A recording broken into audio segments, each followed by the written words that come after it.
ملی ڈائجسٹ کی عالمی خبروں میں آپ کا خیر مقدم ہے۔ میں مبارک عمری۔ آج کی بڑی خبر میں جانیں گے امریکہ کا افغانستان کے لیے $327 ملین کی انسانی امداد کا اعلان۔ ساتھ ہی امریکی وزیر خارجہ انٹونی بلنکن کا انٹرنیشنل کمیونٹیز کو بھی افغانستان کی مدد کرنے کی اپیل، اور جانیں گے کہ 20 سال بعد افغانستان میں ہار کا منہ دیکھنے والے امریکہ کو کیوں ہے افغانستان میں اتنی دلچسپی۔ لیکن پہلے شروعات کرتے ہیں آج کی اہم خبروں کے ساتھ۔ پہلی سعودی خاتون خلا نورد اگلے برس خلا میں بھیجی جائیں گی۔ سعودی عرب کی اسپیس ایجنسی ایک امریکی ادارے ایکسیوم کے ساتھ مل کر اگلے برس ایک خاتون کو خلا میں بھیجنے کی تیاریوں میں مصروف۔ سعودی عرب نے خلا نوردی کا پروگرام شروع کیا، جس کے تحت وہ 2 شہریوں کو اگلے برس خلا میں بھیجنا چاہتا ہے۔ توانائی کا بحران جرمن چانسلر کو مڈل ایسٹ کے در تک لے آیا۔ جرمنی کو پیش آئے توانائی کے بحران سے نمٹنے میں مدد اور نئے معاہدے تشکیل دینے کے لیے شولز خلیجی ممالک کا 2 روزہ دورہ کر رہے ہیں، جس کی پہلی منزل سعودی شہر جدہ ہوگی۔ ان کی سعودی ولی عہد شہزادہ محمد بن سلمان MBS سے ملاقات طے ہے۔ بھارت نے پاکستانی وزیر اعظم کی پیشکش مسترد کر دی۔ شہباز شریف نے بھارت سمیت اپنے تمام پڑوسیوں کے ساتھ امن کی خواہش کا اظہار کرتے ہوئے کہا تھا کہ یہ مسئلہ کشمیر کے منصفانہ اور دیرپا حل کے بعد ہی ممکن ہے، لیکن بھارت نے اقوام متحدہ میں ان کے بیانات کو مسترد کر دیا اور کشمیر کے حوالے سے ان کی باتوں کو جھوٹا قرار دیا۔ تائیوان کشیدگی کے چلتے امریکہ اور چین کے وزرائے خارجہ کی ملاقات۔ امریکی وزیر خارجہ انٹونی بلنکن اور چینی وزیر خارجہ وانگ زی نے نیو یارک میں اقوام متحدہ کے سربراہی اجلاس کے موقع پر ملاقات کی۔ امریکہ نے آبنائے تائیوان میں امن و استحکام پر زور دیا، جبکہ چین نے امریکہ کو پھر خبردار کیا۔ پاکستان کے کراچی میں عوام اسٹریٹ کرائم سے پریشان۔ غربت، معاشی بحران یا بڑھتی مہنگائی، وجہ کچھ بھی ہو، پاکستان کا آبادی کے لحاظ سے سب سے بڑا شہر اسٹریٹ کرائمز کا گڑھ بن گیا ہے۔ ماہرین معاشی صورتحال اور سماجی ناہمواریوں کو بھی شہر میں بڑھتے جرائم کی اہم وجوہات قرار دے رہے ہیں۔ امریکہ کے مطابق روس عالمی امن کو تباہ کر رہا ہے۔ یوکرین میں جنگی جرائم کا براہ راست الزام لگاتے ہوئے کہا کہ اقوام متحدہ پوٹین کو کسی صورت بچ نکلنے نہ دے۔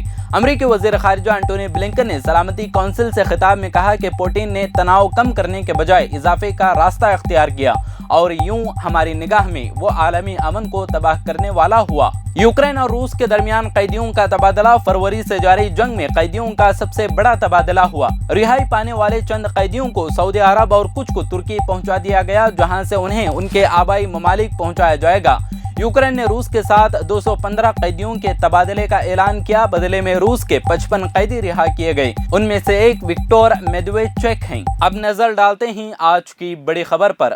امریکہ نے افغانستان کے انسانی بحران میں گھرے لوگوں کی مدد کے لیے تقریباً $327 ملین کی اضافی انسانی مدد فراہم کرنے کا اعلان کیا ہے۔ وزیر خارجہ انٹونی بلنکن نے ایک بیان میں کہا کہ اس امدادی رقم میں محکمہ خارجہ کے بیورو آف پاپولیشن، ریفیوجیز اور مائیگریشن کے ذریعے تقریباً $119 ملین اور امریکی ایجنسی برائے بین الاقوامی ترقی کے دفتر برائے انسانی امداد کے ذریعے تقریباً $208 ملین خرچ کیے جائیں گے۔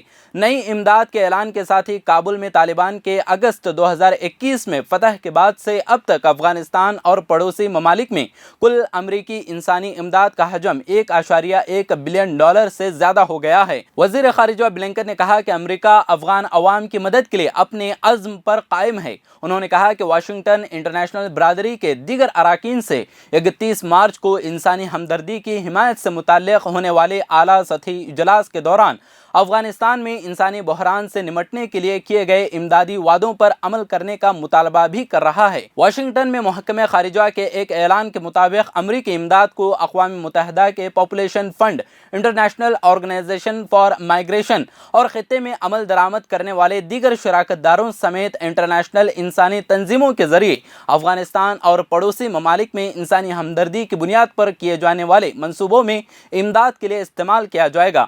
یہ فنڈنگ اندرونی طور پر بے گھر ہونے والے اور واپس آنے والے افغان لوگوں کو ایمرجنسی رقم، انہیں پناہ دینے، ان کی صحت کی دیکھ بھال اور بحالی کے کاموں میں استعمال ہوگی۔ یہ رقم نظام تولید اور زچگی میں خواتین کی زندگی کے لیے ضروری تحفظ اور صنفی بنیاد پر تشدد کی روک تھام پر بھی خرچ کی جائے گی۔ اس کے علاوہ یہ امداد پاکستان سمیت پڑوسی ممالک میں افغان مہاجرین اور میزبان برادریوں کو صحت، غذا اور کووڈ-19 کے عالمی وبا کی اسکریننگ اور ویکسینیشن جیسی خدمات پر بھی صرف ہوگی۔ بلنکن نے بیان میں کہا کہ افغانستان کے عوام کے ساتھ امریکی وابستگی پائیدار ہے۔ ہم ضرورت مند لوگوں کو جنس، نسل، معذوری، مذہب یا پیشے سے قطع نظر مدد فراہم کرتے ہیں، اور کہا کہ امریکہ دوسروں پر زور دیتا ہے کہ وہ فراخ دلی سے افغانستان کی انسانی ضروریات کو پورا کرنے کی حمایت کریں اور افغان عوام کے لیے اپنی حمایت برقرار رکھیں۔ آج کے عالمی خبروں میں فی الحال اتنا ہی۔ مزید ملک و دنیا کی تازہ ترین خبروں کو جاننے کے لیے دیکھتے رہیں ملی ڈائجسٹ۔ اگر آپ نے چینل کو سبسکرائب نہیں کیا ہے تو ضرور سبسکرائب کریں، بیل آئیکن بھی پریس کریں تاکہ خبریں آپ تک بر وقت پہنچ سکیں۔ مزید اپڈیٹس کے لیے آپ واٹس ایپ گروپ بھی جوائن کر سکتے ہیں، لنک ڈسکرپشن میں موجود ہے۔